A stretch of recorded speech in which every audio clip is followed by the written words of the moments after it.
must be our goal and our guide. And all that we strive for as a human family, dignity and hope, progress and prosperity, depends on peace. But peace depends on us.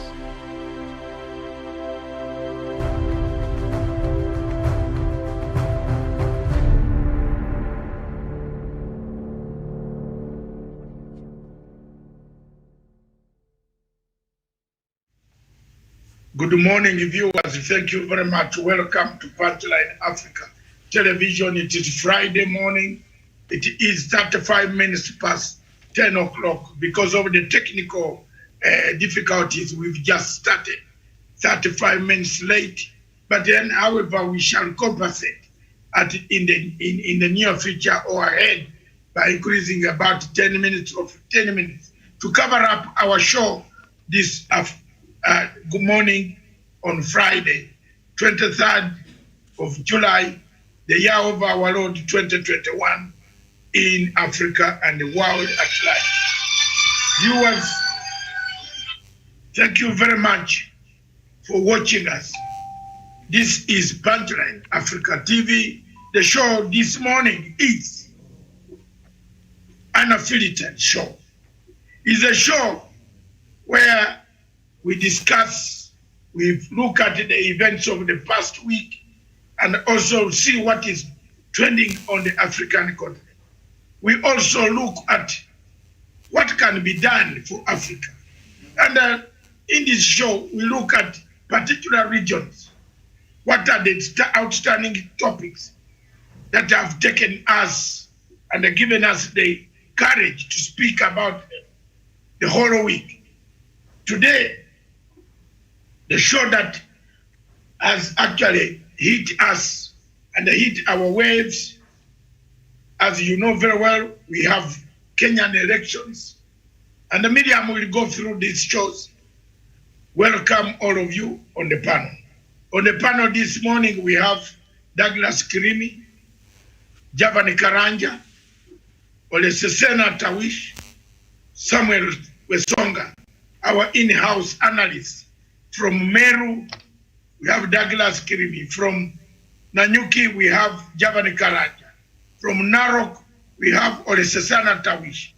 From the CBD of Nairobi, we have Sean Wesonga. Then from back in the general headquarters of Punchline in Nairobi, we have Miriam Ogutu. Back to you, Miriam. That is the show. Unfiltered. Let it go. Tell us the topics this morning. How are you? I'm doing very well. Preparing for this weekend. How was your week? My week has been fantastic, and I'm looking forward for the weekend, Doc. Thank you so much there for that introduction. And we shall start with topics on Kenya. The Daggers are out. Do we read the signs of an election in August 2022? And then after that, we shall go to the global matters at the United Nations Security Council. Is it for any benefit to Africa? Is Africa equal to the other world? And then we shall head over to Uganda. Complete lockdown, has it worked on COVID-19? And then Zimbabwe, is the pace too fast? USA. And then Madagascar, the attempted coup that happened there in Madagascar, the attempted assassination, and then Mali also the attempted assassination, and then Nigeria, sinking ship of Africa, and then we shall end with South Africa.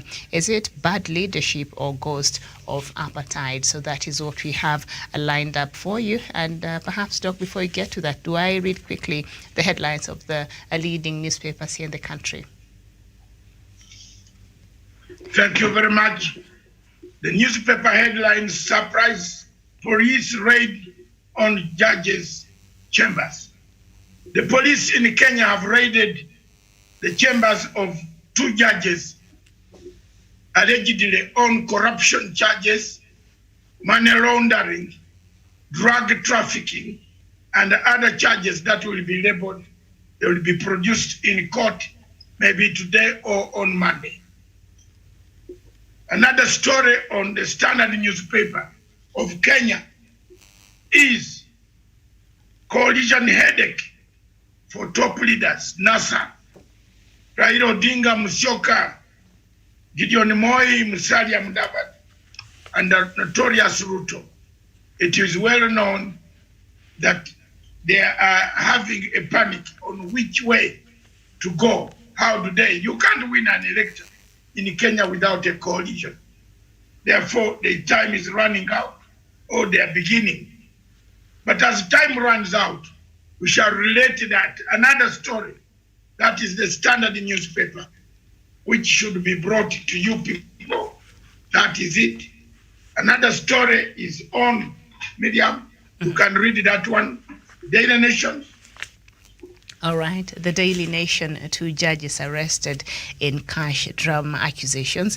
Directorate of Criminal Investigations officers storm into and ransack the offices of Justice Aggrey Muchelule and Juma Chitembwe before driving them to the DCI headquarters for questioning over unspecified claims. Their lawyer says the detectives were searching for money but did not find a penny, and the story is on page 4 of the Daily Nation. And just down there, how Ruto pushed NASA into a corner, and that is what we have on the front page of the Daily Nation.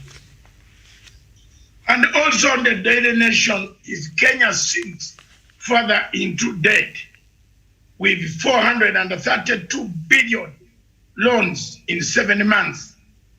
Look at the back page. What does it do?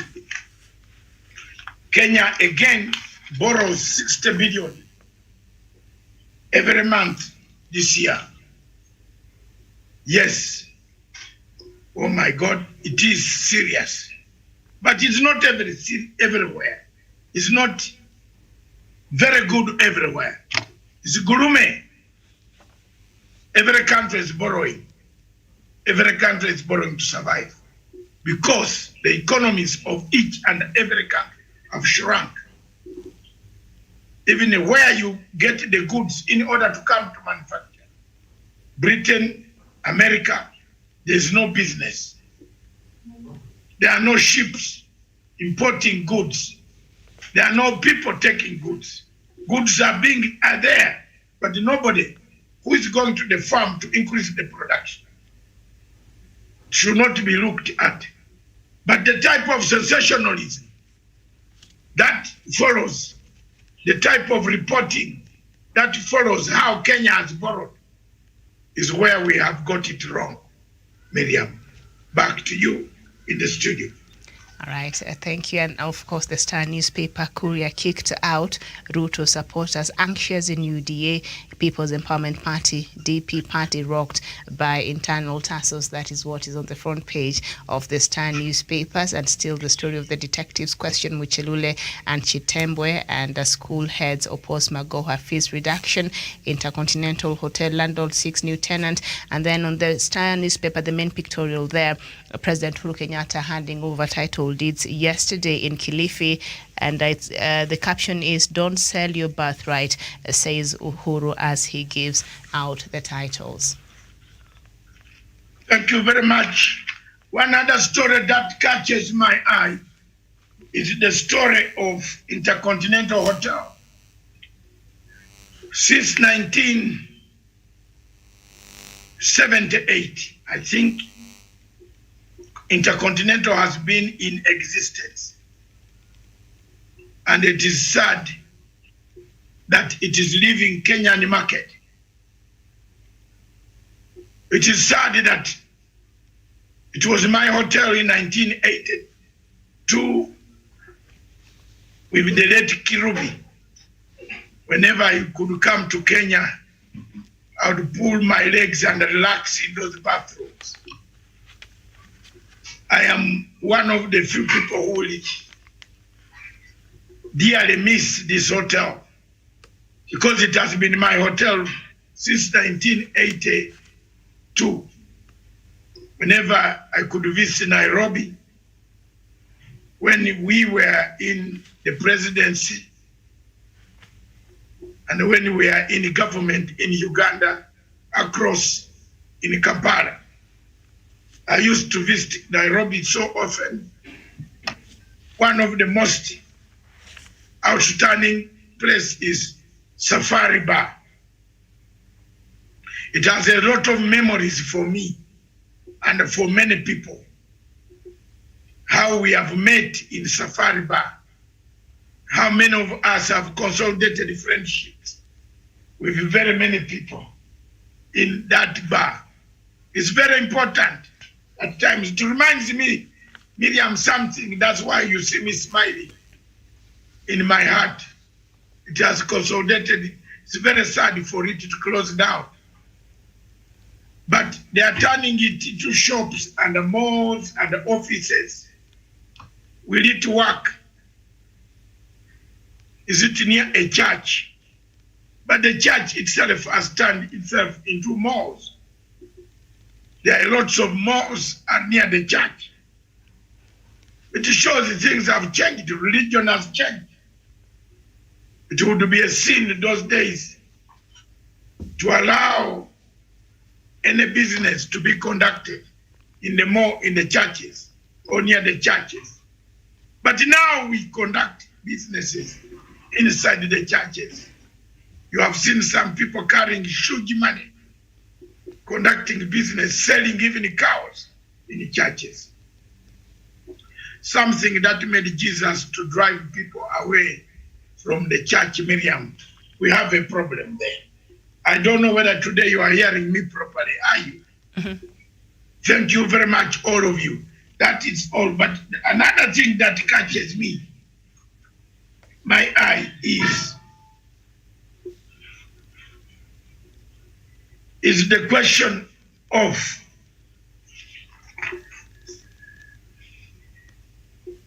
introduction of school fees in and out. There is something wrong with the Ministry of Education. Other countries in the world have made it strong for the ministry. But this country, we have a very shaky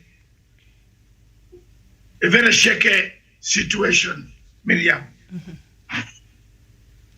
We go left, then come right, then come center, then we think policy is very good. So far, as far as the pandemic is concerned, we have dogged the pandemic. We have nicely dogged the pandemic, Miriam. That's very good. But when it comes to increment of school fees, tuition fees, we are in very big trouble. I don't know what any of the panelists would say. Any comment on this headlines so far?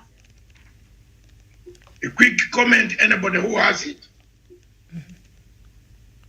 That's how we want to conduct the affairs, to run quickly. Miriam, let's go to our first topic then. All right. Reading through the papers. Mm-hmm. Okay, go ahead. Yeah, the daggers are out. That is our first topic on Kenya. The daggers are out, yes. President Uhuru Kenyatta yesterday told them, stop insulting me on the podium. Come and insult me directly. So come, go to him and insult him directly. Think of a nation. Think of what can be done. But the daggers are out. The people who have been pointing fingers at the DCI and DPP, I think today they have a feeling that these guys are biting. That is the feeling. That's why I said the daggers are out. The second thing is that the daggers are out on politics. To me, I don't know whether you people also have the same feeling. I have a feeling that nobody is prepared. There's that sense that tells me that people are not prepared for something. I don't know whether, Miriam, you also have something. There is something telling me that even if you try to run and run faster, the models, the base does not change. It's not changing. I don't see where you are heading. We seem to be coming back because you can even try to talk about 2020, 2022. But I don't think there is nothing in the air. Is it because Raila Odinga has not declared his candidature? Is it? There's nothing exciting. You get my point? There's nothing exciting about elections. Even if you go to look at the people talking about Kenya elections, there's nothing exciting. I don't know how Douglas Kirini feels. In a few 1 to 2 minutes, Douglas, tell us, how do you feel about elections, about the Daggers? Is it something has not worked out? Is there something that has sparked you? Are you happy? Maybe you are one of the contestants for that ward in Meru. Have you even gone to the party headquarters to look for paperwork? Is there something pulling you back that, even if you are given money today, are you talking to people and they agree? Do people listen to you about the elections? People, is it because there is an atmosphere of COVID-19? Let's answer the Daggers based on that. Douglas. Thank you, Doctor. And I feel at this point there is no Kenyan that is interested in the political atmosphere that is being created by politicians, and also when people are suffering under COVID-19 since 2020, and also now we are in 2021, people have no money to take their children. With also disruption of school calendar and all that, Dr. Masanga, we are having a huge problem in this country where people cannot be able to afford school fees for their children, and also where people cannot afford basic needs for their own families. When you have such scenarios, when you have such opportunities, this is where people can no longer wrap their mind that they are going to elect people who even abandon them every election year, Dr. David Masanga. We have people who have escorted duty from members of county assembly to MPs, to senators, and also governors who continue living in Nairobi or doing other things in other parts of the country, but they have abandoned the taxpayer, they have abandoned the voter, who continually feels that he has been relegated to the bench, to the back bench, and they have nothing to do with the elections. The mood in the whole of the country is that people are looking for school fees for their children, and also people are less concerned with who elects who and who does not elect who. Dr. Masanga, when you look at that scenario, is where many Kenyans are feeling that we should be able to postpone these elections. It is true, I'm a politician, but I cannot live without the fact that the people of Kenya continue suffering and continue having problems in this country. In this country, Dr. Masanga, where we are having an issue of COVID-19, the economy is performing poorly, people want to pay school fees for their children, and also others are telling us now it's their time to be president in this country. We are having a huge problem and a disconnect from what the common man wants. When you talk to so many people, they are asking why is their next meal. When you talk to other people, they are talking about how they can educate their children, how they can get their next meal. Nobody is concerned about who becomes president and who does not become what and what in the coming poll. Dr. Masanga, my suggestion is postpone these elections. Let's contain COVID-19, and also let us as a people, as a country, pull together, build our economy. Then we can have an election when we have these issues to be able to continue making sure that the people of Kenya, when the people of Kenya can have an opportunity to vote for leaders when the economy has improved, they have paid the school fees, and also Dr. Masanga, when they can have an opportunity. Okay. You have hit your point already. You don't go into the second phase, Papa. You just wait where Miriam is going to regulate us there. We are coming there on the question of elections. We just wanted to test you on your eye. Do you have any feeling in the heart? Now, are you willing to go to those people in Meru and say, here we are, I am standing in for Jubilee. Are you? At the moment, yes or no? As a politician, yes, but the mood on the ground is very different. That's what we wanted. Today is Friday. So we are coming on that one. Stawish, your feelings. Just your feelings. Tell. We want to do these things quick. Then we come to the big question in the house. Thank you so much, Dr. David Masanga, colleague panelist, and everyone who is watching this program this morning. Indeed, it's a great honor and pleasure to be part of this program, Dr. Masanga. Indeed, as you rightly put it, there's much that needs to be done because, again, looking onto the ravages of the COVID-19 pandemic, the economic downturn that has actually bedeviled the country ever since, of course, since last year.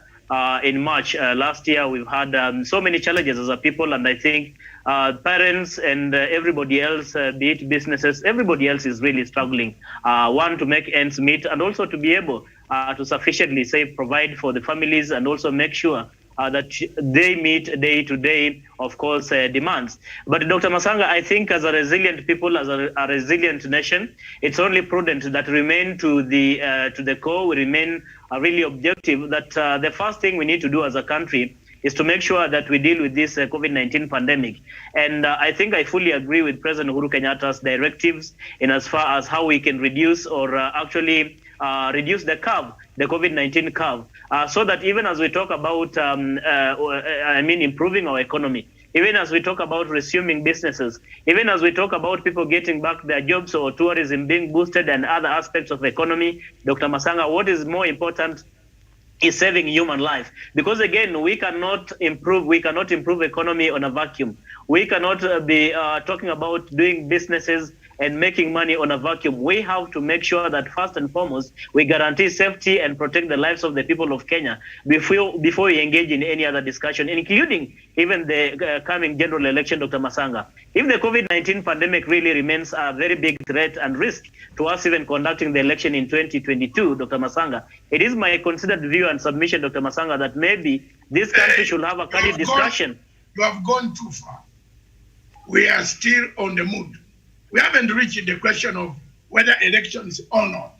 Thank you, Tawish. Javan Karanja. We are just testing the mood. What is the mood in Nanyuki? When you talk about what is going on, is there something? Don't you feel there is something which is not? Yeah, thank you. Yes. Yeah, thank you, Dr. David Masanga. And indeed, I've gone around the areas of Nyeri, Nanyuki, and all these entire counties in Mount Kenya region. And I can tell you, Dr. David Masanga, for a fact, there is a mood of uncertainty. There's a mood of really people not knowing what they want. There's a confusion. You cannot really explain what is happening, but there's a mood that is not clear. Thank you. Oh, thank you very much today. That is what I want. Let's train each other to finish quickly. There is a mood somewhere. The question is next. Miriam will put it to us. What do we do? The mood of anxiety. Anxiety. The type of anxiety of waiting for chicken to cook. Have you had that smell of chicken, which is roti run at the boiler?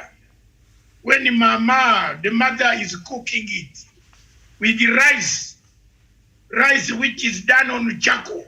After it is ready, and then they put sawani, the saucepan on top, so the rice boils out of the charcoal. And the smell, then you go to church. While you are in church, on Easter holiday or Christmas Day, it is only Christmas and Easter Day that some of us used to eat rice and the bread. Did you? I don't know. You people grew up later in Ogundipe times, but for us who grew up in J.A. Bright times, we have a problem. We could only eat rice twice in a year, and the rice was a very rare commodity. For any household in a clan where I come from to be heard that it has cooked rice, it was like a miracle has arrived from Jesus Christ. So we could smell that rice. That rice, when you have your Bible, like me, a Christian coming from church, you run very fast so that you wash hands, put the Bible in a corner, then wait for mom to come. You don't panic. Even if you are hungry, mom has to cut that portion. So there is that. It is not, that anxiety is not in Kenya anymore. It's not in Kenya. People have lost. They seem to have lost hope. They seem to have said, what? You tell them about it. What? There is what? They don't want to know. Where's Songa? Yes, thank you, Dr. Masanga David. And as my fellow panelists have said, for the couple of people I've interacted with, I think, as they say, the elections belong to the people, and the hearts of the people, the palpitations that they're having do not indicate that they are ready to have any discussion related to when to hold the election. Rather, they want to fix the situation as it is right now. We are in the midst of the pandemic, and the majority of the people do not have the spirit to be gotten or to be dragged into elections. I submit. Thank you very much. Today, back to you, Miriam. Ask us another question. I'm going to be your timekeeper on this, guys. All right. Yes. I think very well said, our panelists there, Doctor, this morning. So I think that brings us to the next topic on Kenya, and that is, do we read the signs of a no election in August 2022? As a section of members of parliament, led by Ndarago Member of Parliament Jeremiah Kioni, are preparing to petition the High Court to postpone the election day to give the IEBC adequate time to conduct a boundary delimitation. The MPs says their move is meant to avert a constitutional crisis by going into an election with electoral units that are illegal. At the heart of the elections postponement push are concerns nearly 200 constituencies do not beat the population threshold provided for in the Constitution, among other matters. And the current population quota per constituency is 163,000 voters. Now, Miriam, Miriam. Yes. The Bible says, you look at the signs. Look up in the sky and see the signs. Already, the highest court in Africa has ruled that any country anywhere in East Africa, due to the conditions that are prevailing, can actually postpone an election. You should read the signs. You cannot do an election in Kenya without reforms. That's what we have been talking the whole week, Miriam. You have not reformed. For example, you need 163,000 people per constituency. Constituency Review Commission, boundaries review has not been done. The next boundaries review, if we are to look at, will fall in 2023. If you are to say to fall in 2023, then you cannot, some people will not be having a constituency. Therefore, you will be forced to do another re-election in 2023.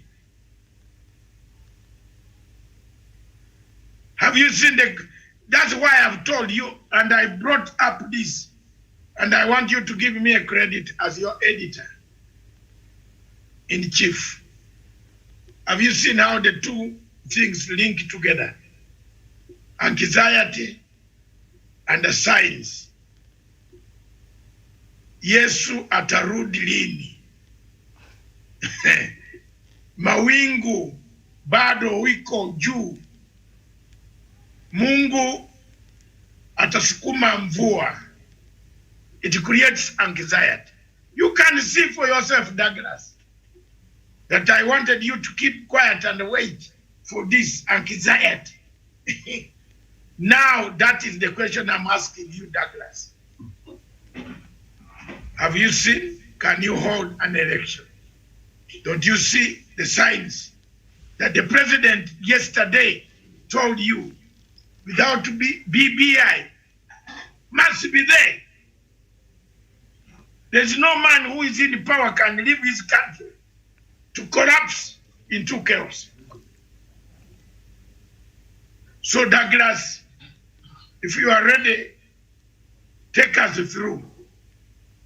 Dr. David Masanga, thank you. And also, we are having an anxiety across the country. And I've said before, and I will repeat, without wasting much time, Dr. David Masanga, this country, people are bedeviled by other issues that are not electoral issues at this moment. People are languishing in poverty. People are not united the way we want. We have no faith in the Electoral Commission. Even those people who have been supporting the IBC like myself before, I do not trust IBC.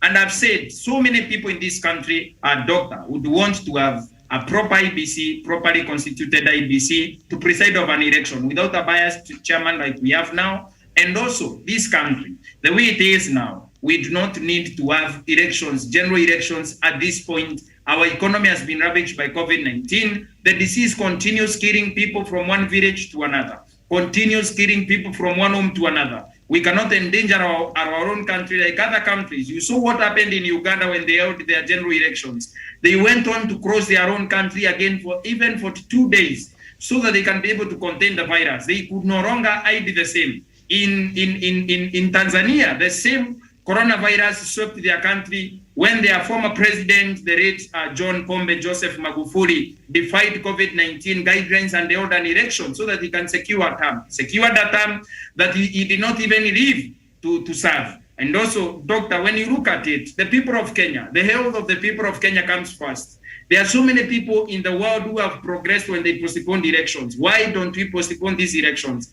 This country, Dr. Masanga, the way I see it, it is palpable. We cannot, it is not possible we can hold elections now. It is no longer tenable that we can hold elections in the coming year when we are coming out of COVID-19. I submit.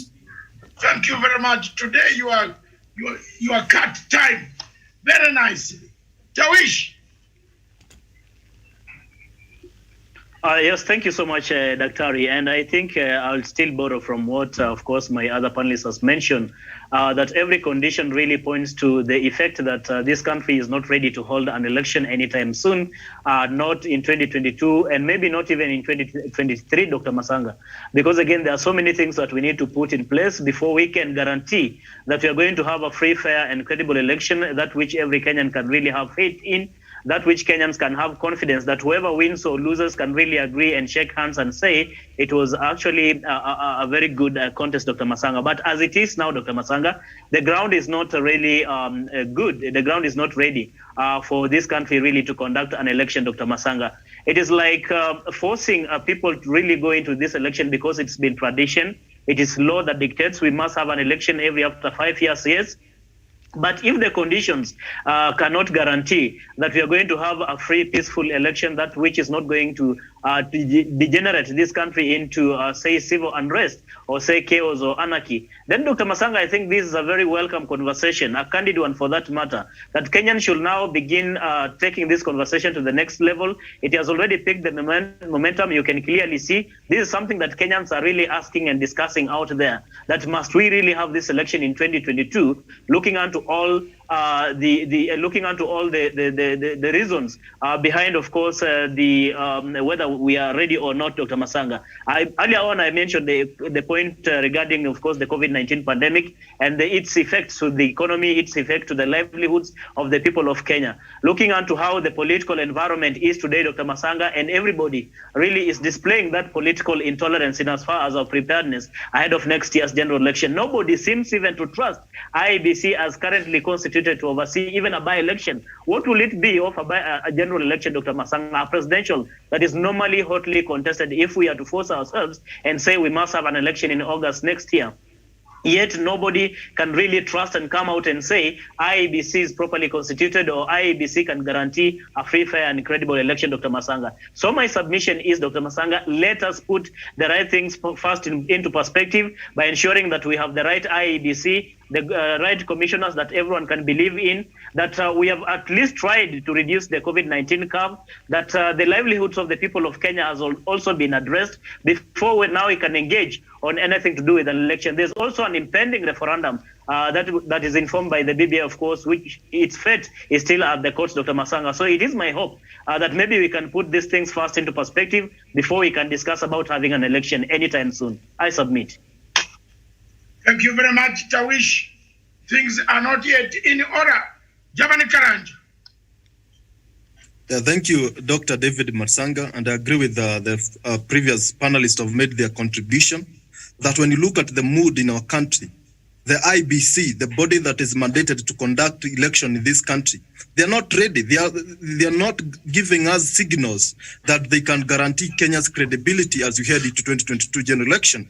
If we can go by the recent by-elections and we use them as the litmus test, we can clearly say that IBC has failed. IBC has no capacity. IBC has no goodwill to ensure Kenyans are heading to a free, fair, and transparency general election. Therefore, for me, I entirely agree with Member of Parliament from Daragwa, Jeremiah Kioni, that we need to relook on how we do things.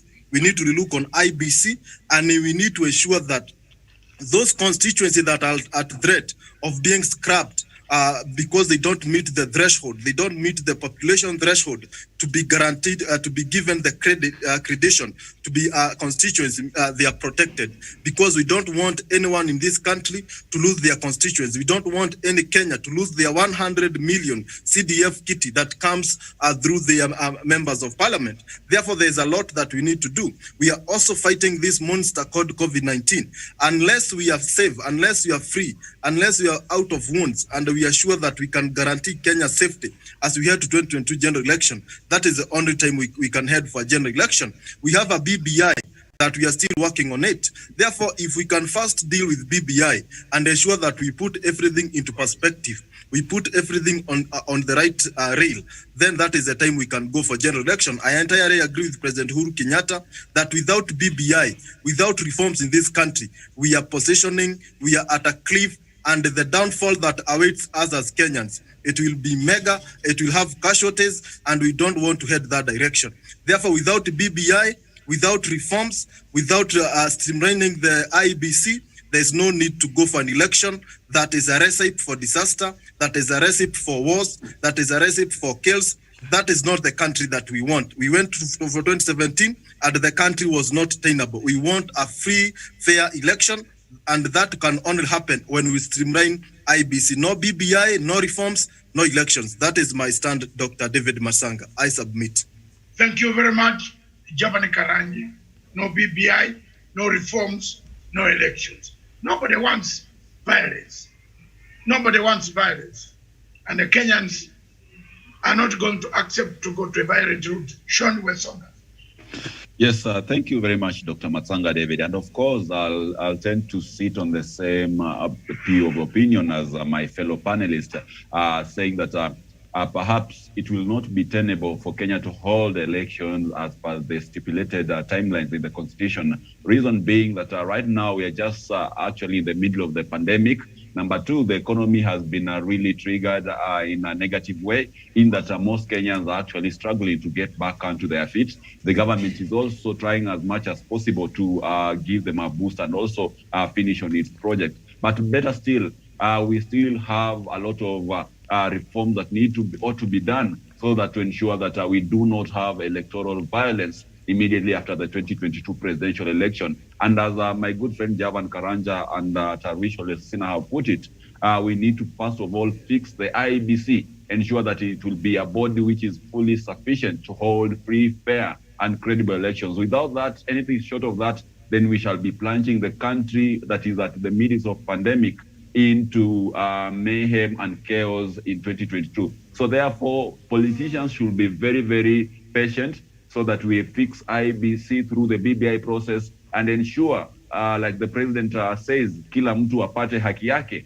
so that we don't have a scenario where leaders are disgruntled after every election and they push the country into chaos and mayhem due to contested results. I submit. Mm-hmm. All right. Thank you so much, Samuel. Let's run through the other topics now. Mm-hmm. We finished Kenya, isn't it? Mm-hmm. All right, so we go on to other global matters and we start with the United Nations Security Council. Is it for benefit of Africa, and is Africa equal to the rest of the world? And why do we not have a permanent seat there as a continent? And I think that is something, Doctor, you were discussing yesterday. Now, Kenya this week hosted a retreat of the United Nations Security Council's block of 3 elected African members of that seeks to reinvigorate the group's role in the execution of the agenda of Africa and the Caribbean at the United Nations Security Council. On Monday, the Principal Secretary for Foreign Affairs, Ambassador Macharia Kamau, inaugurated the A3+1 retreat as part of Kenya's execution of her peace and security mandate at both the United Nations Security Council and the African Union Peace and Security Council. The visiting delegates thanked the government of Kenya for demonstrating leadership in the hosting of the retreat, noting with appreciation that Kenya's membership of the United Nations Security Council had been a positive development to the workings and the dynamics of the A3+1 in New York. Okay, thank you very much. The A3+1 was inaugurated, and I think they're in the country today. It should be somewhere in the South Coast, is it? Thank you very much. Miriam, last night when we were talking, something that came out, all of us, and we went off because the internet was not stable. Does Africa really feel that it is worth in the United Nations Security Council? Or in the what are we worth apart from being counted? We cannot make a decision without the decision being ratified by the permanent members. You cannot vote on your own.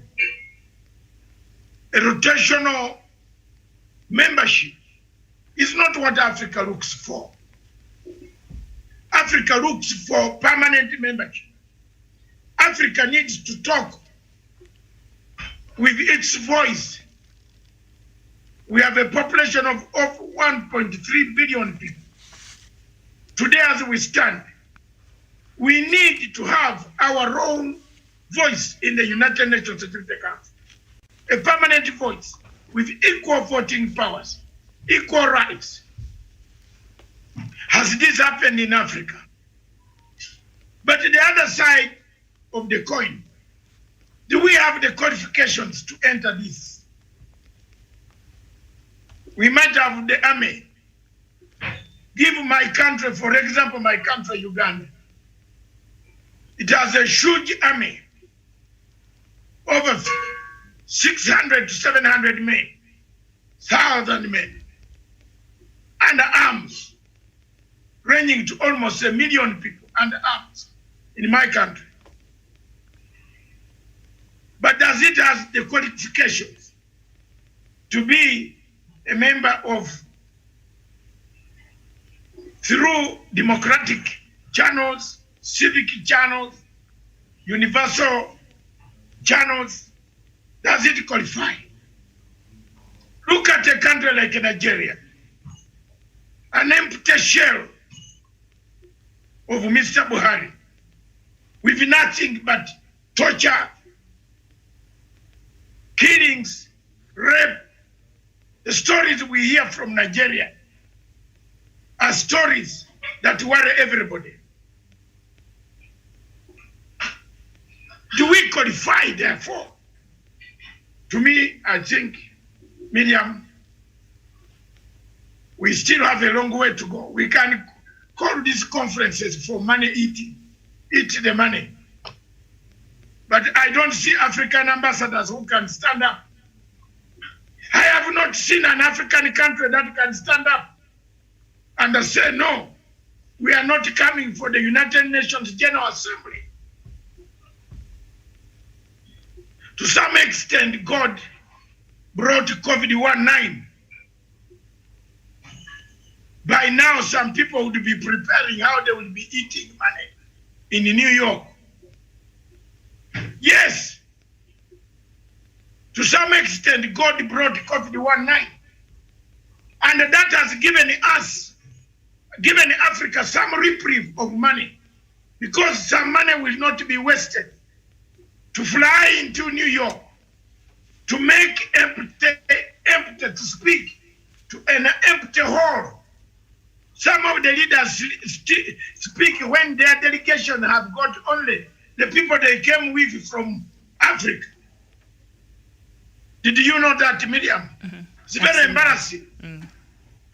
It's very embarrassing for you to be addressing United Nations General Assembly when you are killing people at your home. It's very embarrassing, like Buhari goes to address United Nations when he's slaughtering people, when Boko Haram has taken half of his country. Miriam, I have discovered, and I wanted to tell you this today, but I'll tell you offline, why we should ignore messages that are typed on this. We have discovered the trick that has been done by Buhari regime.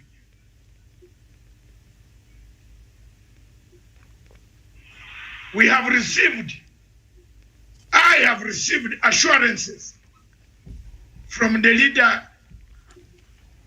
of IPOB himself, through his wrong people, assuring me that, and assuring the world, he will tell them when he has time to come out in court, he will state exactly what happened. And that is the time when some people will be embarrassed. And then they will understand that some of us are very innocent, very good people. Coming back to this subject, does Africa give you are an African, all of you Africans? Why do you waste our money? Unless you go for shopping. Unless you go for shopping for your family. Is there any need to discuss? If today, and I mean today, as I speak today, coronavirus, medicine, vaccines are being shared by rich countries. Do you know that this is one of the most undemocratic situations that I have ever come across? That even if a country has money, it cannot buy the vaccine. It cannot buy the vaccine. And if you look at the vaccine, the history, the politics of the pandemic, Miriam, you will find that it is only the rich people, like a Strive Masiyiwa of Zimbabwe, who are heading this enterprise. Do they know something that we don't know? Ramaphosa appointed another rich man to head Africa COVID to sell, to ask how many does Uganda want, to determine how many does Kenya want, how many does Nigeria want. Is this world equal? Are we benefiting from the UN? Does your country in Africa benefit from UN? I don't think there is a lot of benefit. There are benefits. Maybe another thing that the United Nations 3+1, is it, you call it 3-1? 3-1? Yeah, A3, that will be Niger, Kenya, and Tunisia. 3+1. Is it 3+1? A3 +1, Africa 3. That is, yeah, the 3 African Africa countries. 3. These are words coined by people. What importance? Nobody is there. For example, who is, Miriam, let me give you a good example. Kenya and Somalia, I am telling you, are on high alert. The ruling in ICJ is coming in October, in November, in September. Nobody knows. What is the Security Council doing? By now, I thought, Miriam, they should be behind the scenes, trying to cool down to say, remove this case, don't talk about it. But if you see the gymnastics of how America is running away from completely the other side of Indian Ocean, in the Gulf, in Afghanistan, taking away its men, it is aware of a very dangerous war that is going to come around the Indian Ocean because of the blocks, the oil blocks. So we must be very, very careful. UN Security Council should be now talking about Chapter 7, invoking Chapter 7 to defer any judgment. Leave it like that. Until don't leave sleeping dogs lie, or lying dogs sleep forever. Don't bring them up. But we are busy in conferences. You know, we are not advocating for Africa to have a seat. You are the spokesman of Africa. You should advocate for Africa to have seats. This is not happening. This is not happening. Africa needs a seat or seats on the Security Council because the problems of Africa are known by Africans themselves. But we have European Union now sending troops into Mozambique. Where did they get the permission to do so? Someone wakes up and said, I'm sending the troops into your country. Tomorrow they are going to send troops to overrun the whole Africa. Who is talking? Who is stopping them? Those are some of the things that we discussed yesterday. And let's not waste much time. We move on to the second topic. And the A3+1 is the 3 African countries and one the Caribbean. One of them usually is incorporated under African. Right now it is St. Vincent and the Grenadines. So that is the +1. All right. Okay. Yeah, I was right. I was right. 3+1. Yes. Yes. So 3 African countries and one usually comes from the Caribbean. So St. Vincent there. All right. But what is the use of discussing and discussing? What do you want? What do diplomats want? What activism, lobby? When can we talk about this frankly? Perhaps honestly, we cannot remain what are they called? Non-rotational. Non-permanent, 10 rotational. Non-permanent and rotational. Remember, non-permanent and rotational. How long?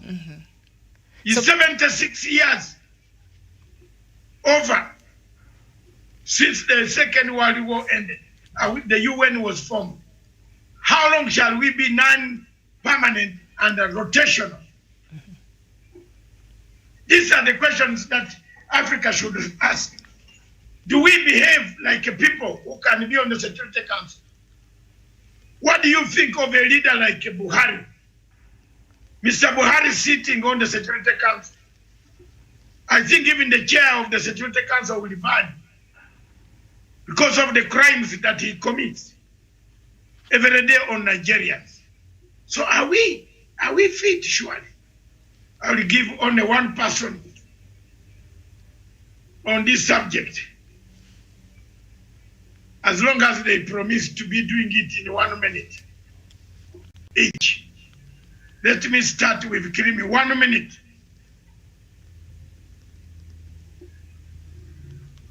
Kirimi.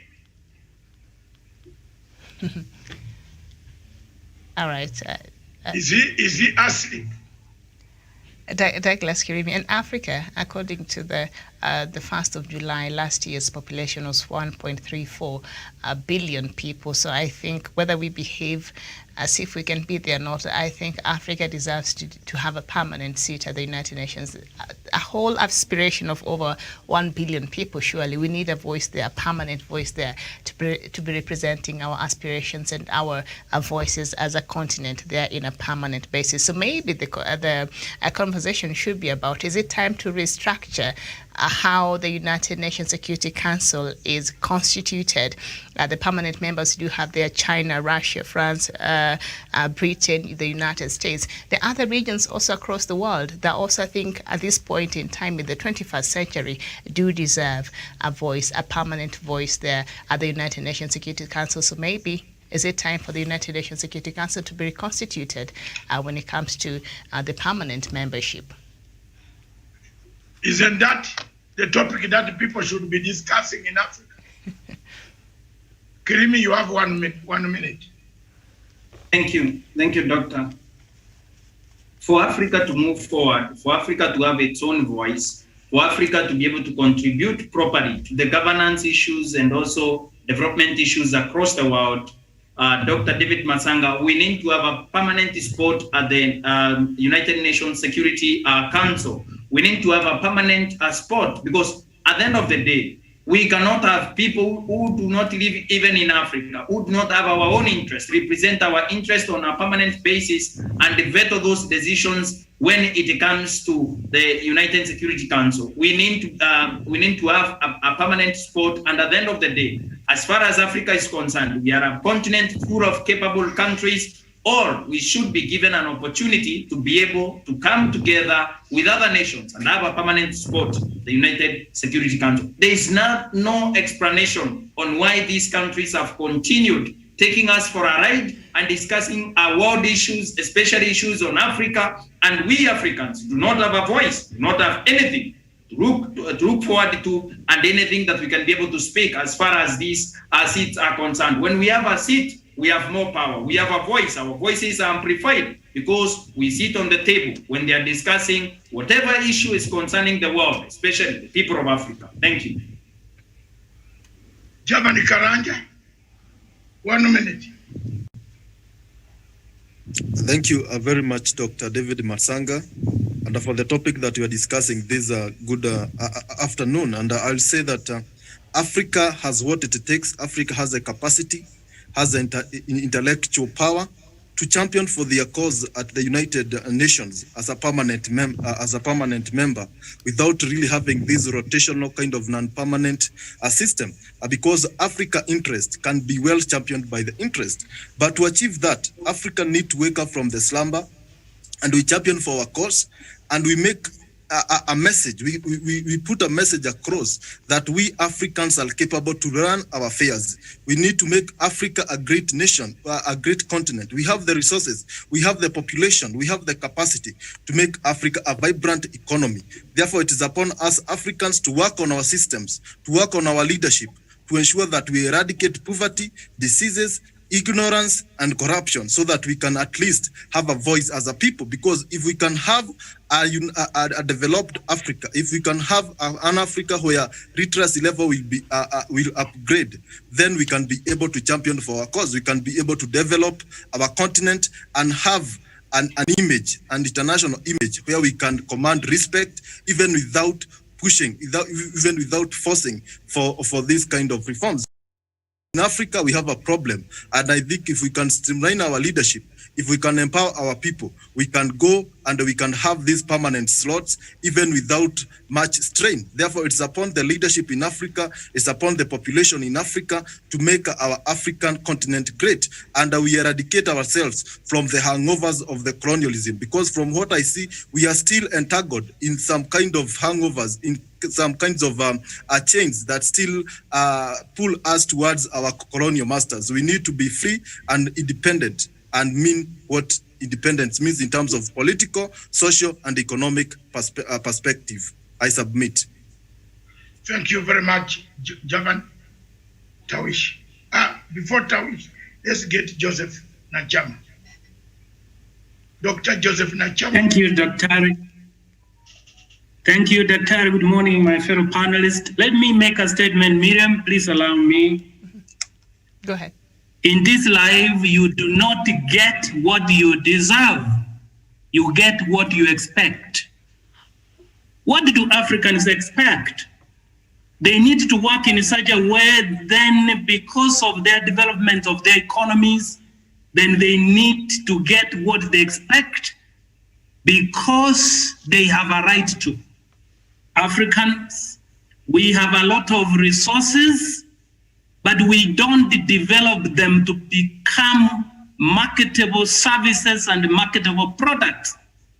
It is until then, when we get that economic muscles, then we will demand what we expect to get and deserve. The reason is, Miriam, that we have leaders who serve two masters. Do you know that if a servant serves two masters, he must lie to one? The leaders we have in Africa serve two masters. They serve the West and also serve the people elected them. So they end up lying to one. To conclude, Miriam, on this, we need to come together, focus, start to develop the riches of Africa into marketable services and the products where we reach a level to demand the seat, not to seek the favor. Miriam, without the economic muscle, we will be the doormat of the West. I won't lie in this forum. As I said last night in Ecclesiastes 9, you read from 14 to 17, the voice of a poor man is not heard. His words are despised, even if his wisdom will save cities. So, Miriam, we need to develop the riches of Africa into marketable products and services to give us an economic muscle to demand the seat. I submit, Miriam. All right, thank you. Dr. Joseph Nachama. Doctor, you had called on, is it Daniel? No, Yeah. Tawish. Oh, Tawish, Samuel Tawish. Whoever, Daniel, take it. Yes, thank you, Dr. Masanga David. And of course, yesterday thank you so much, Dr. Masanga David. And of course, yesterday we had this kind of conversation. And the point was that Africa was not on the table when it comes to the UN Security Council, despite being a very, very swiftly growing population. And in fact, we are the continent where most companies, global companies, are facing towards. We are the continent where we have the hotbed of minerals and all the natural resources, the agricultural production, and all those kinds of economic production that actually feeds the entire globe. But how is it that we are not on the table? And that should be something that should be worrying us. Because a wise man once said that if you are not on the table, you might as well be in the menu. And that is what is happening here with Africa. These other world superpowers are not putting Africa on the table. They're not perceiving us as equal partners, because their main agenda is to rob, steal, and loot whatever resources that are there in Africa. And therefore, without having an equal voice on the table, Africa is disadvantaged. We cannot be able to get policies that favor the continent, despite that even when it comes to global war on terror, Africa has paid a heavy price on this particular realm, because we've been seeing attacks of Al-Shabaab in Kenya, in Uganda, in Tanzania, today in Cabo Delgado in Mozambique. We have a crisis. We have a crisis in the Sahel region due to the policies against terror that are made in the U.S., in Washington, D.C., at the UN headquarters. So I will conclude by saying, Dr. Masanga, that we need to have an equal seat at the UN Security Council. We do not need to become just a subject of these world superpowers, which usurp all the powers from the third world countries and leave us at the mercies of their own choices, which have very far-reaching consequences on our governance, our government, and also our resources. I submit. Tawish. Thank you very much, Tawish.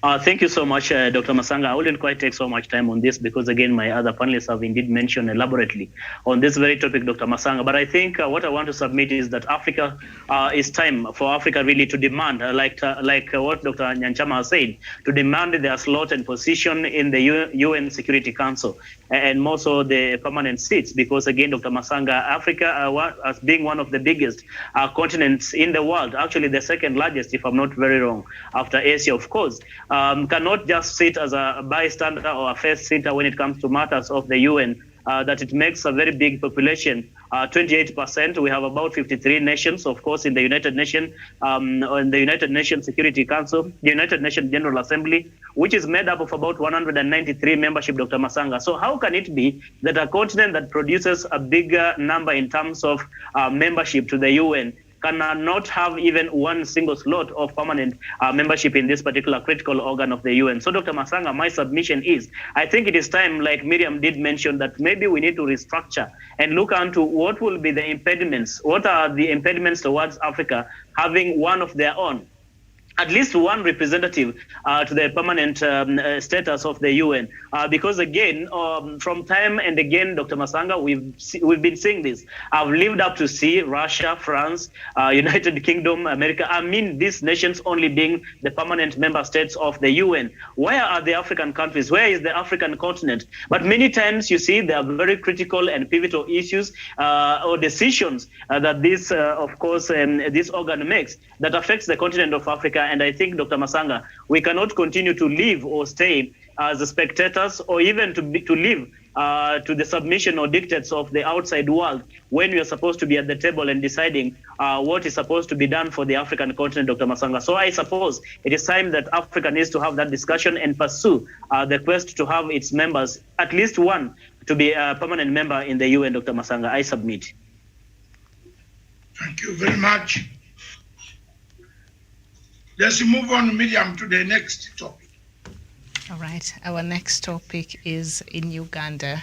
Complete lockdown. Has it worked on COVID-19? On June 18th, President Yoweri Museveni ordered a second nationwide lockdown following a surge in COVID-19 cases in the country. This included the closure of schools and the suspension of inter-district travel to help beat back a surge in COVID-19 cases in the country. The new measures included the closure of educational institutions, some bans on travel, the shutdown of weekly open markets, and the suspension of church services. The numbers continue to go up from the figures we've been seeing. So has it worked? Yes and no. If you lock up a country to stop disease, then 42 days passed, you open up a country to bring in more. To bring medium. The measures that President Museveni put there, they have worked. People fear. People are wearing masks. Some of them are making sure that they wash barriers. People don't want to eat food around barriers. They go away. 100 of them, that's enough. They're working. They worked. But after 42 days, what next? What next? What next? Because let's not put ourselves in a position like the one of Americans. Americans entered Afghanistan for what? To liberate Afghanistan from the cruel elements of Islamist, jihadist Taliban. Now, we have Americans running with their trousers down, pants in the legs, some of them running naked out of Afghanistan, leaving the territory of Afghanistan to fall in the hands of the same Taliban. Miriam, if you close the country, you must get cylinders. You must equip the schools. You must equip the hospitals. You must make discipline applicable. President Museveni was correct and right to close down the country because the rate at which the disease was coming was very bad. By now, Uganda would be the Indian style. But what was the cause of this? Uganda had done very well in the containment measures of the disease. But they made a terrible mistake. And that terrible mistake was elections. Is there any lesson that Ugandans would learn out of this election? That under the pandemic, is there any lesson that African countries can learn? Is there any lesson that Kenya can learn? That holding an election and allowing political rallies to take shape everywhere, with crowds coming to cheer the leaders who are passing on the road, without masks, without social distance, it could become a disaster. You could have taken a lesson from India. The Indian government allowed election campaigns to go on. You saw how many millions of people were buried, incriminated, thrown in the river Ganges, because there was no burial time. Do we learn at all? Do we pick good examples? Or Africans, we have always been the way we are. The model of Uganda on COVID-19 worked. The 42 days are ending next week. But what next is the most important thing. Don't blame President Museveni because he's done what he can. But what kills institutions across Africa, including in Uganda, is corruption. Health officials, Miriam, started chewing this money. At the beginning, people donated pickups, money, huge money, cars, whatever you name it, food. But the people benefited. As usual, what kills Africa is corruption. Miriam, without much ado on that subject, the truth, unless there's anybody who has an itching point, that is the case of Uganda. Uganda did very well. It has done very well so far to maintain the disease. It has encouraged its scientists locally to find disease, to find medicine, local medicine, to try to manufacture. How did the people, I believe this disease occurred centuries ago. There must have been medicine. Was there vaccine, Astra, Oxford, AstraZeneca? Was it there? It is there now. But we used to use herbs from Mount Elgon. For example, me, in my country, Uganda, we come from Mount Elgon.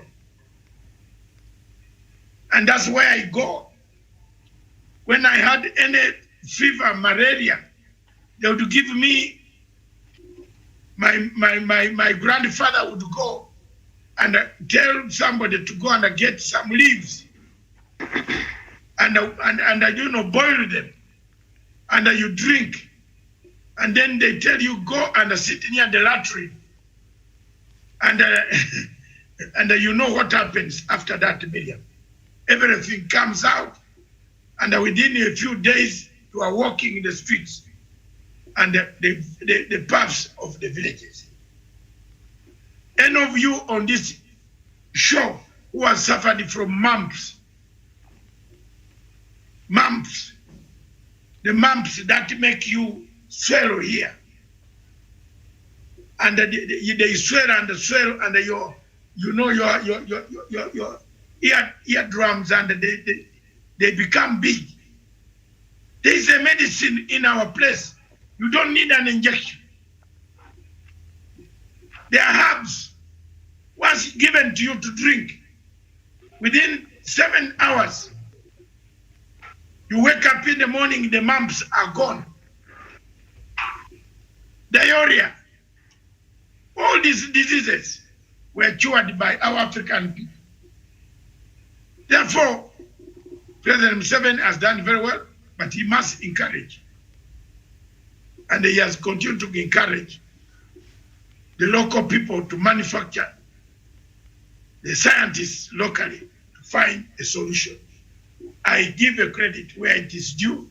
On this one, he handled very well to give a breathing space, no movement of any animal, anything that is movable from one place, one district to the other, except essential services.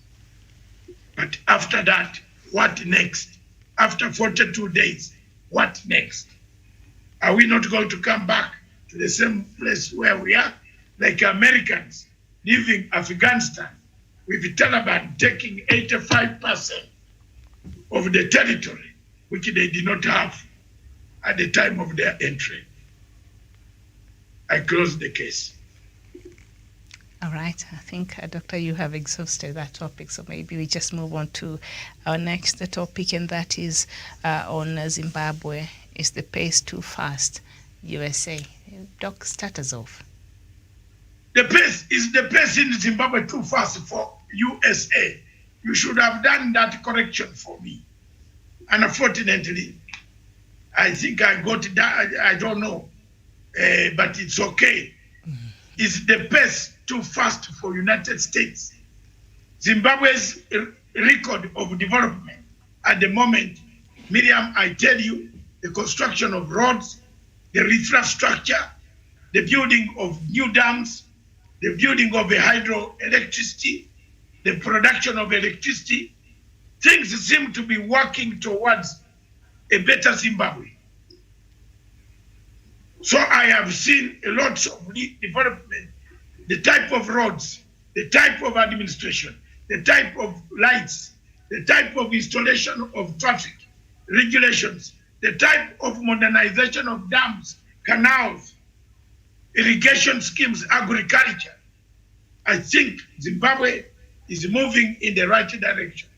And President Emerson Mnangagwa has been able to harness the good climate of people sitting at home, not wanting to have riots, because you can't riot in this situation.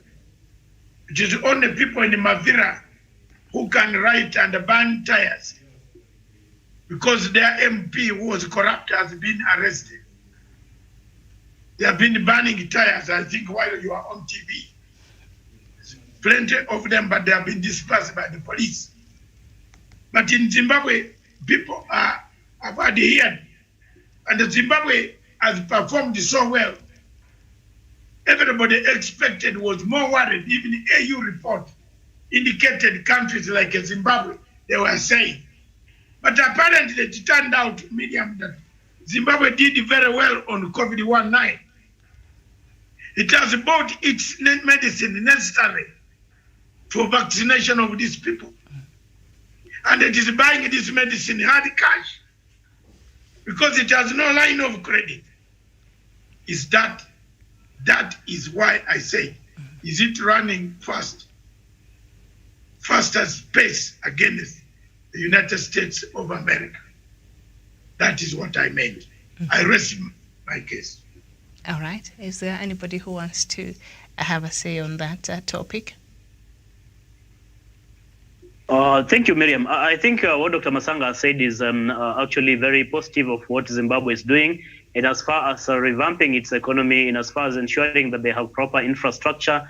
Because again, the only thing that the leadership can do for the people of Zimbabwe is to bequeath to them the future that they deserve. And the only way you can guarantee this future is by ensuring that you've laid down a foundation that is so strong and firm, that which can be relied upon for many years really to come. And Miriam, when you talk about improvement in terms of infrastructure, the road network, say for example, the railway, and of course the lighting, like Dr. Masanga is putting it, electricity connection, and so many of such dams for people to do irrigation, Miriam. I think this is a step in the right direction, and it only gives hope that Zimbabwe is really waking up and working towards making sure that they guarantee a future prosperity for the people of Zimbabwe. And I think the only thing maybe, say for example, developed countries need to do for Zimbabwe is that we do not want to see the continued kind of imposed sanctions that they continue to put on Zimbabwe from time to time, because in itself is a very big impediment towards development in Zimbabwe, and by and large really affects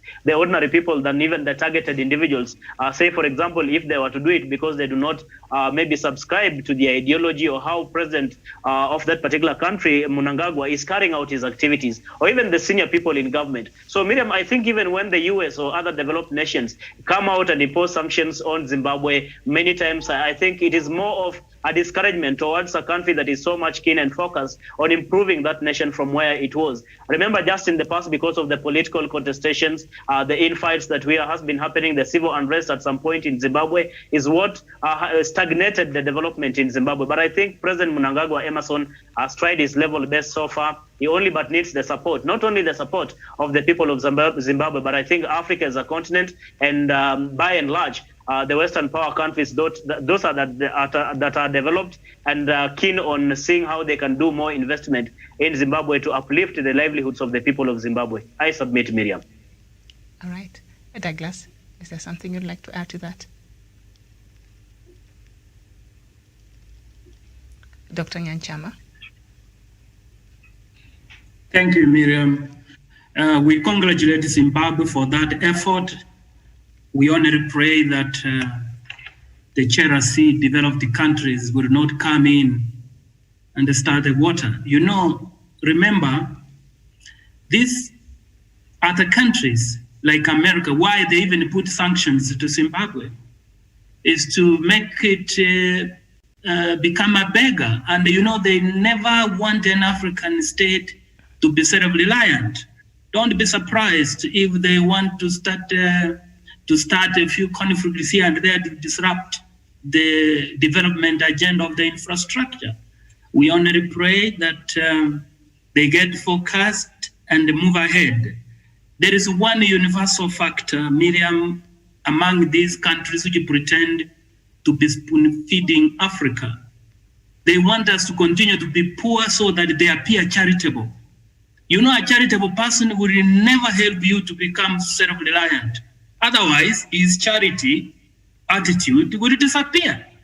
So we pray for Zimbabwe to continue on that pedestal, at least to become an example for other African countries that you can use resources internally to develop your infrastructure. All right. I submit, Miriam. Very well. Thank you so much. Daniel? Yes, thank you so much, Miriam Ogutu. And of course, as my fellow panelists have said, that is a very, very clear indicator that President Emerson Mnangagwa has actually revitalized the development agenda in Zimbabwe. And very soon, we shall be able to see Zimbabwe actually soaring the heights of economic prosperity, just like any other African country. I remember early last year, Dr. Masanga began talking about Zimbabwe actually finding a way of going around the sanctions. And I think the government of the day now seems to be taking cue and actually putting that into place so that these sanctions do not derail the development agenda of the government at the end of the day. Remember, the people of Zimbabwe have to earn their daily bread. The country has to actually be able to be self-sufficient and cater for its citizenry in terms of creating jobs, improving infrastructure, and all that. And they do have actually the minerals and all the resources that they need. But the government, or all the government ought to have done is what the President Emerson Mnangagwa is doing right now. So all said and done, Miriam, I think that is a step in the right direction, and the results are showing for themselves. I submit. Thank you. Jeevan?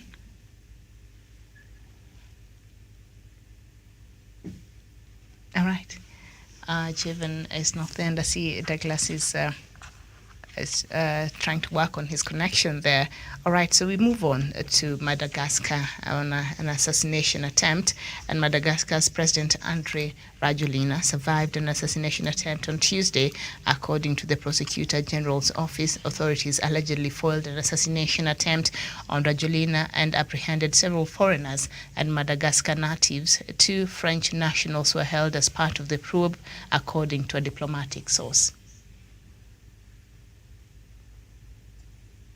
All right. I was waiting for Doc to lead us on this conversation.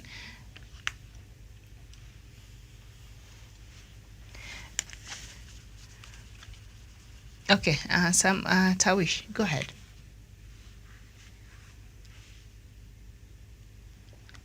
Samuel Tawish, go ahead. Sorry about that delay. Miriam, I think Dr. Masanga has mentioned this many times, that the biggest enemy that the African continent has, or the African people has, is actually largely attributed to the France and to the French, or to France, because of its vast interest in the African resources, more so on the oil front. And Miriam, nothing can be further from the truth. Nothing can be a better pointer to what we have seen in as far as, of course, the attempted assassination of President Rajoelina of Madagascar is concerned. The 2 French nationals have, of course, been indicted on this matter. And it only points that maybe it is time that Africa really needs to rethink its association with the French. Because, again, the more we invite these people, the more we continue to court them, the more we court problems for our people and for the continent of Africa, Miriam. And so because when they come, they're in disguise as though they would want to help us, they want to uplift our livelihood, they would want to do this kind of course, exploration for the benefit of the people of Africa. But you and I understand, and of course even the audience, that many times the exploration of the natural resources, and more so the oil in the African continent, has never been for the benefit of the ordinary people of Africa. And France has been using this as a decoy, I think, and exploitation to only but benefit their own nation and benefit their own citizens. And if they find that you're not towing the line, that you're not subscribing to their ideology or to their business patterns, whatever kind of patterns that they want you to follow, Miriam, the only thing will be to work the best way they can, of course, to eliminate you or make sure that you do not come into, say, leadership positions like what you are seeing in Madagascar today, that there was that attempted assassination on President Rajoelina. But we thank God that that did not happen. But it doesn't mean that then we need to rest. It calls for extra vigilance, because we do not know who is the next target. Or could it be that President Rajoelina is still the target of the French administration, of the French people, Miriam? I submit. Mm-hmm. Thank you. Dr. Matanga, I don't know if you're back.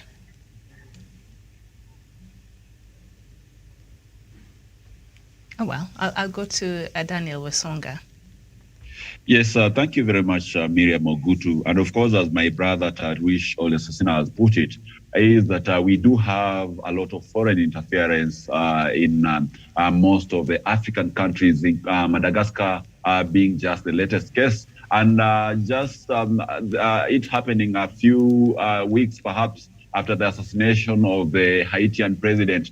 That really rings a bell in the minds of those African people who are very much sane and aware to the fact that France and many other Western countries have been trying to spread their tentacles and get their invisible hands to control the power that be in the many African countries for the sake of having their policies, their interests catered for, as well as also to get an entry into the mineral-rich African countries.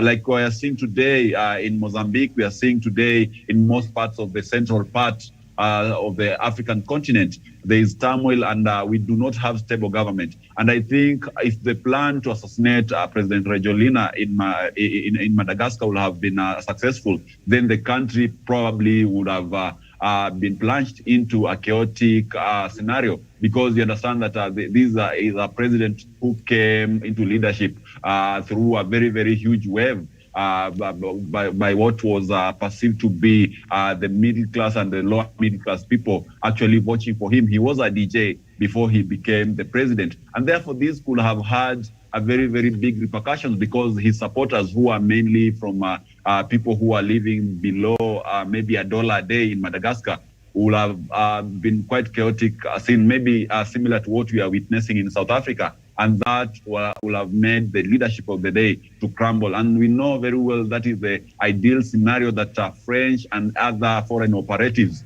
have. That is their ideal environment to operate in getting their companies to exploit the resources and being able to install their puppets and be able to take hostage of the leadership of the third world countries. So to me, I think that is something that African countries should take with a bit of a pinch of salt and some seriousness that it deserves, in that 2 French nationals were implicated in this particular attempted coup. We should be quite on our lookout to ensure that we do not have foreign interference taking over, sweeping across the continent of Africa, because it will plunge the continent into more chaotic periods as we proceed on with this particular pandemic. I submit to Miriam. Douglas. Thank you, Miriam. And also, we need to be able to put ourselves on the line and also tell the French authorities off, because Miriam, they have an habit of going for African presidents that they cannot control, or when they cannot be able to get those countries to give them huge government projects that have huge loans that are given by French banks, and also the same money is returned to France again as they continue controlling Africa and continue making us immobile in terms of infrastructure, in terms of our democracies, and also in terms of our progressiveness as a nation, as nations in Africa. So it is very sad that they have gone for presidency in Africa. And also this comes also, like my friend Shona said, this also comes as when the former president of Chad, His Excellency the former president of Chad, who had died the other day, I'm forgetting his name, they dealt a blow to the people of Africa, to our Pan-Africanism, and also to our brotherhood when they killed that president. And again, we cannot be able to exonerate them from whatever has been happening in Madagascar, and also for the president life to be put online, and also to try to attempt to assassinate him. We cannot be able to exonerate the French, and we can only squarely blame them. Yes, thank you, Sean. The president was Idriss Déby. I'm forgetting this morning, I'm having a problem. But at the end of the day, Miriam, my position and my point is they continue taking advantage of Africa, and also taking our leaders out when they do not cooperate with them. This kind of imperialism should be stopped.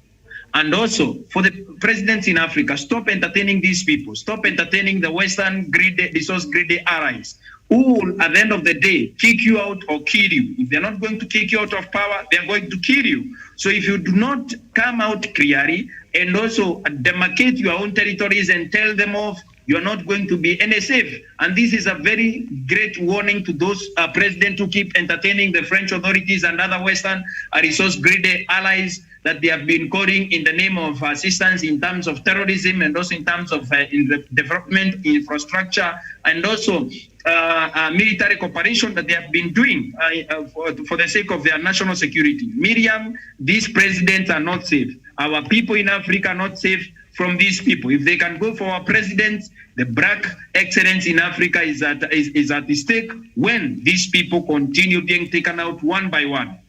If that president died, who knows where they are going next? And Dr. Masanga asked this question when Idriss Deby of president of Chad died. He asked this question: who is next? Which country is next? And we have seen that they have gone for the president of Madagascar, Rajoelina. This is not good, Miriam, and this does not portend a great future for the president or also rulers in Africa. These presidents and everyone that is at an aim of leadership in Africa, this threat, Miriam, is going to continue if they do not tell the French or other Western resource-greedy allies of ice of meat. Thank you so much. Dr. Joseph Nyanchama. Oh, thank you, Miriam.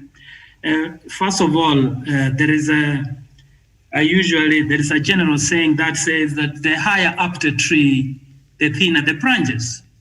If you look at Madagascar as a country, the president occupies the highest position in that country. This is likened to the branch at the top of the tree. The higher up the tree, the thinner the branches. Who could be targeting this sensitive position? Obviously, are the people who want to benefit from the confusion arising from destroying the most sensitive part of a nation. And they want to bank in on that confusion and start to leap the resources in various African countries. There's no question about this, Miriam. This must be forces powerful than a powerful force in Madagascar, obviously from outside. And the people who have the interest, you can imagine what could have happened if this thing could have crystallized and the president loses his life. What chaos could have come out of it and cause confusion, because they believe in ambiguity lies the greatest opportunity. These are opportunists, economic opportunists, who want actually to live where they never labored. And Africans, especially the security organs, now must be alert than never before that there are forces now manifesting themselves to target sensitive parts of various countries, especially heads of state, and they give intense protection.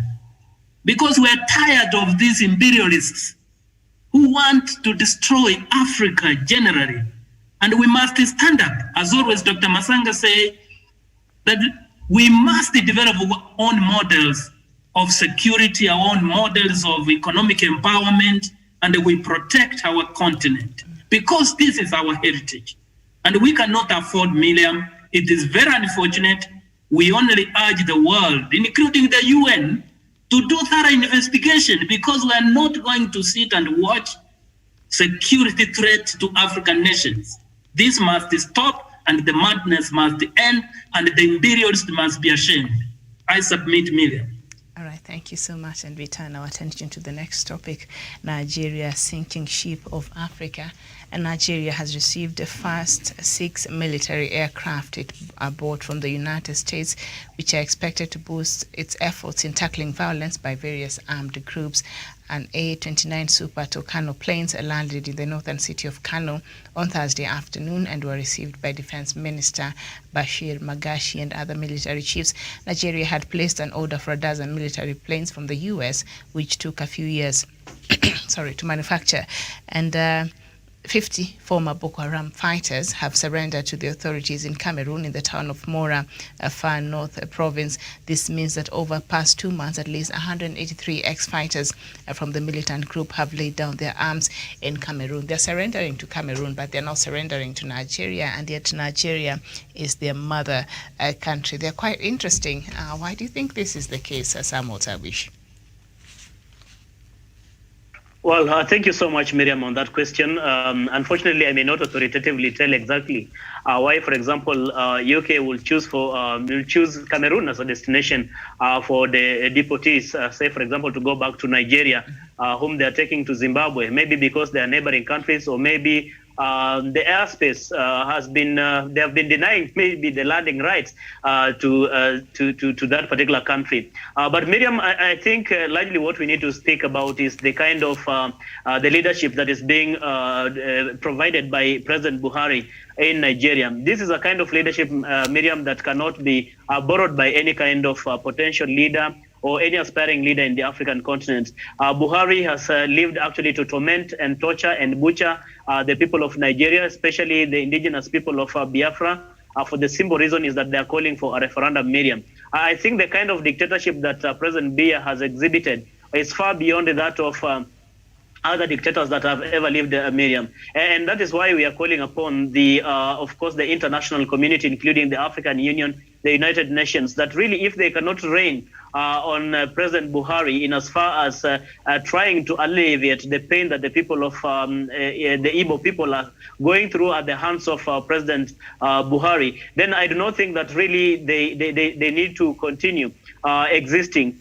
Because again, Miriam, what is the essence of having these all organs in the international community that cannot rise to the occasion when such kind of atrocities are being committed against innocent civilians? People continue to lose their lives, continue to lose their properties. People flee their homes for fear of their own safety and security, simply because the same cannot be guaranteed by a person whom is there claiming to be the leader and president of that particular nation, Miriam. So my submission this afternoon, Miriam, is that I would really want to see the United Nations really, because again, we have been speaking about the United Nations and why they cannot maybe rise to the occasion when they are urgently needed in instances like what we are seeing in Nigeria today.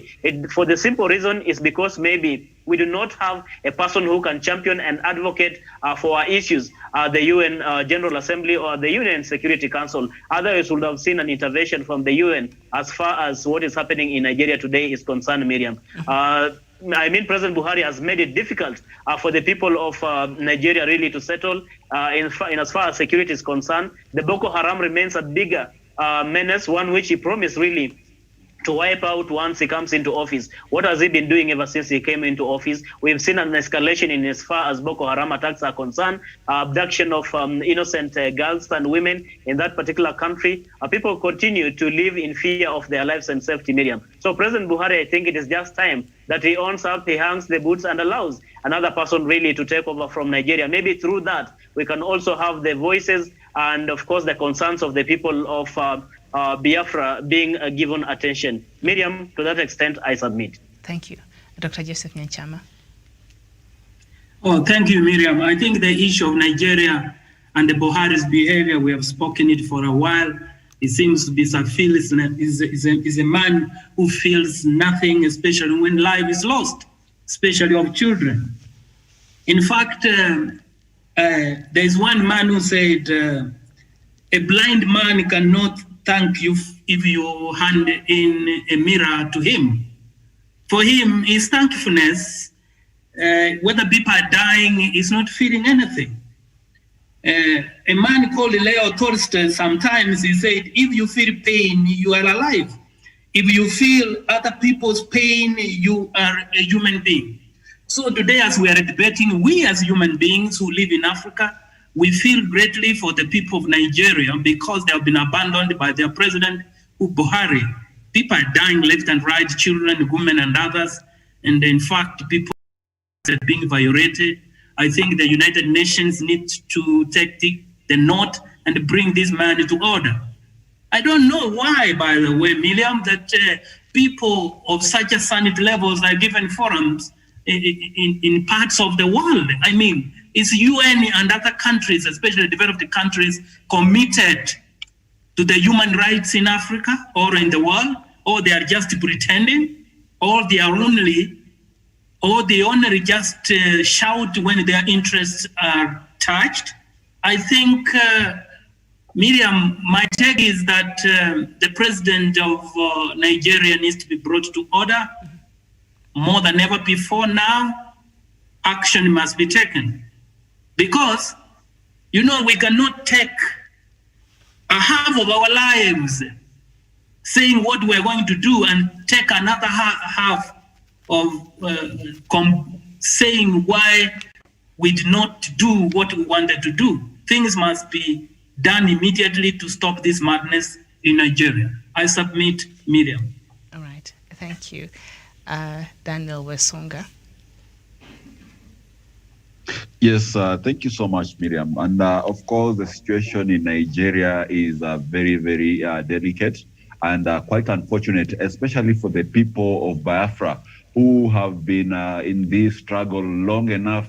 They have paid the price of just charting their own destiny as a people, which is actually guaranteed for in the UN Charter, that they should be given a right to hold a referendum to determine whether they want to form their own state. Because even as it is, Miriam Mogutu, right now, the subsequent regimes in Nigeria and of course, the today's leadership of President Muhammadu Buhari has made it difficult for Nigerians to live in Nigeria. And also for those ones who are in Nigeria, actually, they are really experiencing high, very, very difficult economic times, and also in terms of security and stagnated development.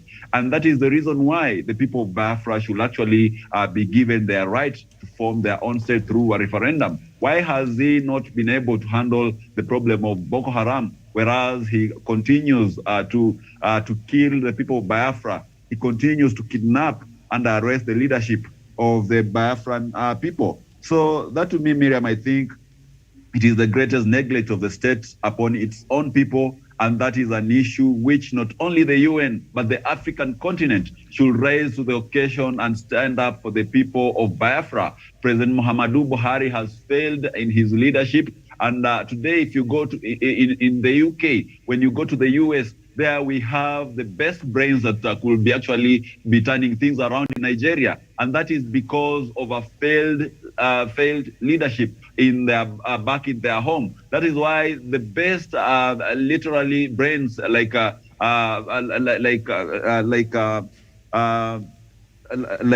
Soyinka and his contemporaries did not even have time to stay in Nigeria because they could be persecuted by the regimes that were there back then. And today the situation remains the same under President Muhammadu Buhari. So in my conclusion, Miriam, I just want to reinforce whatever my brother Tarwish and Dr. Joseph Nyanchama have said, that the leadership in Nigeria should be looking on a way of packing its belongings and being able to vacate office so that a very, very effective leadership can come into place, a leadership that will be able to grant the people of Biafra their right for self-determination, the leadership that will be able to actually grant the rest of the Nigerians some quality leadership and be able to elevate their lives, grow the economy, and bring peace and security in the northern part of the country. I submit, Miriam. Okay, thank you. And Douglas Kirimi. Miriam, thank you. Thank you for that opportunity. For the people of Nigeria, they need to surrender Muhammadu Buhari as their president, and also Buhari should be forced to leave office now. We can't wait for 2023 when they will have elections here. That man has run down their own country, and we have spoken about this for so many times. That country is on its deathbed. Democracy, as we know it in Nigeria, has been subverted by one man, Muhammadu Buhari, and his cabal of people who continue surrounding him and singing praises to him at Asorok, at the presidential villa in Abuja, trying to write to him that the peoples of Nigeria continue supporting him and supporting his illegal administration. The mandate and the social contract that he had with the people of Nigeria has expired, because the people themselves do not have peace in their own country. This is a man who has left the country to be run by bandits. This is a country that has been run by bandits and the terrorists and the extremist groups who are operating on their soil. This is the same man who has let his country down in the Committee of Nations. People have been embarrassed. Nigerians have been embarrassed, even in airports, because their country is very lawless. When a Nigeria has his own views across the world, they are told because of lawlessness in their own country, they cannot be able to speak out about their issues. They can't speak out on injustices meted on Nigerians abroad. Miriam, this time Nigeria needs to rethink its presidency, and especially their man who is alleged to be the Jibril from Sudan. They believe that Muhammadu Buhari got sick, died, and Jibril from Sudan took over. I also believe so, Miriam, because there is no country with the same president, with the same administration that lets their people continue suffering under a sovereign state. Under the Federal Republic of Nigeria, Nigerians continue suffering in their own country. Pastors are being kidnapped and a ransom being asked. Ordinary people are being kidnapped, and the millions of naira are going into the hands of evil people who continue kidnapping their own citizens in a country with a president, a vice president who are democratically showed an interest in an election in 2015 and 19. And Miriam, we cannot continue running Nigeria like a cowshed, that Buhari himself cannot visit his own home state because of insecurity in Nigeria. Miriam, the world should be able to look into this matter and bring an end to the madness as exhibited by Muhammadu Buhari, his cabal of people, leaders who continue lying to President Muhammadu Buhari. It is well when it is no longer well. A country where cows have more rights than the people of Nigeria. A country where Fulani huntsmen, Boko Haram, continue raining terror on the people of Nigeria. Rather than being protected by the army and the national police of Nigeria, Nigerians continue living on the periphery of hopelessness, and also a country that is being run by a man that has refused to accept reality and accept the people of Nigeria continue suffering under the evil hands of their own president, Muhammadu Buhari, and his family members, and a cabal of people at Asorok who continue lying to him at the presidential villa in Asorok, who write to him that he is the greatest thing that happened to Nigerians after the sliced bread. I submit. All right, thank you so much, Dr. David Masanga. I don't know if you can hear me, and if you can give your... Yes, Miriam. It is a tragedy that a nation that Africa wanted to look at, a nation where we thought with a big population of 200 million people, has ended up a sinking ship of Africa. Today we are ashamed. Today millions of Nigerians feel ashamed. That's why many of them, the Biafrans, want to be called Biafrans.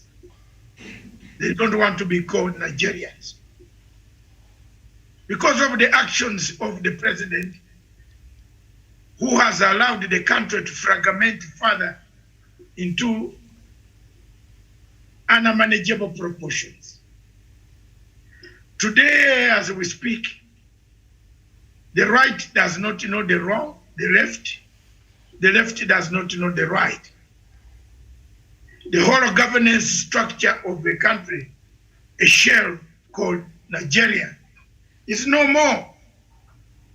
At the same time, the United Nations Security Council, the African Union, have watched human rights abuses committed on people, innocent people of Nigeria, innocent people of Biafra, Yoruba land, and other places. The government of Nigeria, why we want to continue doing what we have been doing for us on this television for the last 6 years, is to tell the truth. And we have been telling the truth. We don't care. Whoever wants to label us, we have never been involved in. Never have we ever, Miriam, asked for any penny from any Nigerians in order to talk about Nigeria. Never. But we want to tell the world the truth about what is happening in Nigeria. What is happening in Nigeria, in Biafra, Southeast, is very bad. The killings. And for those who are asking the Kenya government about Nigeria, we have no right to ask a government about something that the government has already clarified. We don't have a right. We are simply a small news organization that took up the responsibility to talk about Nigeria. So we are governed by the laws of this country. That if the Foreign Office has issued a statement regarding something, now where we are waiting for Mr. Nnamdi Kanu to appear in court. The court papers in Abuja, or whatever the court will be, will show us how, where, when Nnamdi Kanu was got from. So there is nothing that we as a television station can do. That's it. If it was a crime for us to have made an interview with him